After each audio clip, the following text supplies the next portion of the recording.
وہ دکاندار جو صبح سویرے اپنی دکان کھولتا تھا، محنت میں کوئی کمی نہیں چھوڑتا تھا، مگر ہر مہینے کے آخر میں وہی حساب، نہ نفع بڑھتا نہ گاہک ٹھہرتے۔ اور ایک دن اس نے تھکے ہوئے لہجے میں خود سے سوال کیا، آخر میری ہر کوشش ناکامی پر کیوں ختم ہو جاتی ہے؟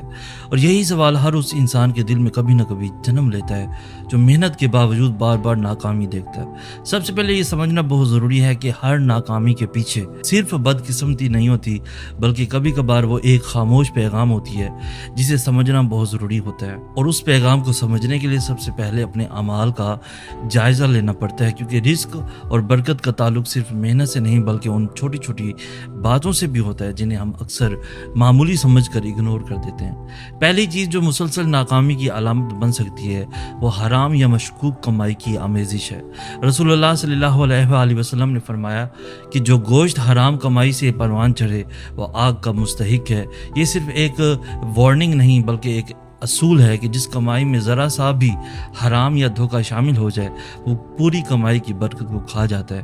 جھوٹ بول کر مال بیچنا، کسی کا حق دبانا، سود میں ملوث ہونا، یہ وہ باتیں ہیں جو بظاہر معمولی لگتی ہیں مگر جڑ سے برکت اکھاڑ دیتی ہیں۔ دوسری چیز جو ناکامی کی جڑ بن سکتی ہے وہ رشتہ داروں کا ٹوٹا ہوا حق ہے۔ صلہ رحمی کو ترک کرنا، والدین کی ناراضگی یا کسی قریبی رشتہ دار سے قطع تعلقی، یا ایسی چیزیں ہیں جن کا ظاہری طور پر کاروبار یا کام سے کوئی تعلق نظر نہیں آتا، مگر مولا علی علیہ السلام نے یہاں پہ فرمایا کہ جو گھر رشتہ داروں کے حق سے خالی ہو وہاں خیر کے دروازے تنگ ہو جاتے ہیں۔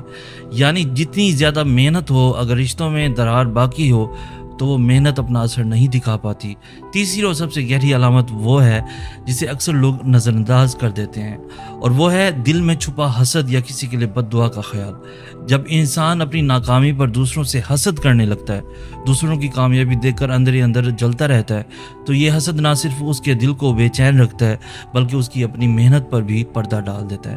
یہاں پہ امام جعفر صادق علیہ السلام نے فرمایا کہ حسد ایمان کو اسی طرح کھا جاتا ہے جیسے آگ لکڑی کو کھا جاتی ہے، اور جس دل میں حسد بس جائے وہاں شکر کی جگہ نہیں رہتی، اور جہاں شکر نہ ہو وہاں اللہ کی نعمتوں میں اضافہ بھی رک جاتا ہے۔ ان تینوں چیزوں کا حل ایک ہی جگہ سے شروع ہوتا ہے، اپنی کمائی کو دوبارہ جانچنا، اپنے رشتوں کو دوبارہ جوڑنا، اپنے دل سے حسد نکال کر شکر کو اپنانا۔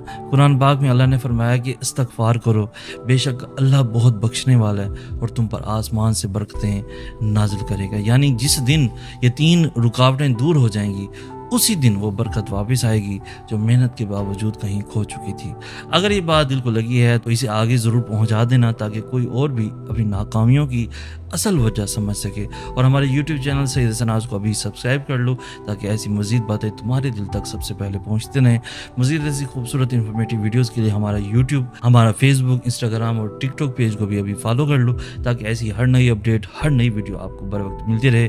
اسی اپنے من کے ساتھ اپنے دوست سید سناز کو اجازت دیجیے، ملتے ہیں نیکسٹ ویڈیو میں نیکسٹ ٹاپک کے ساتھ، تب تک کے لیے اللہ ہوا آپ کا حامی و ناصر۔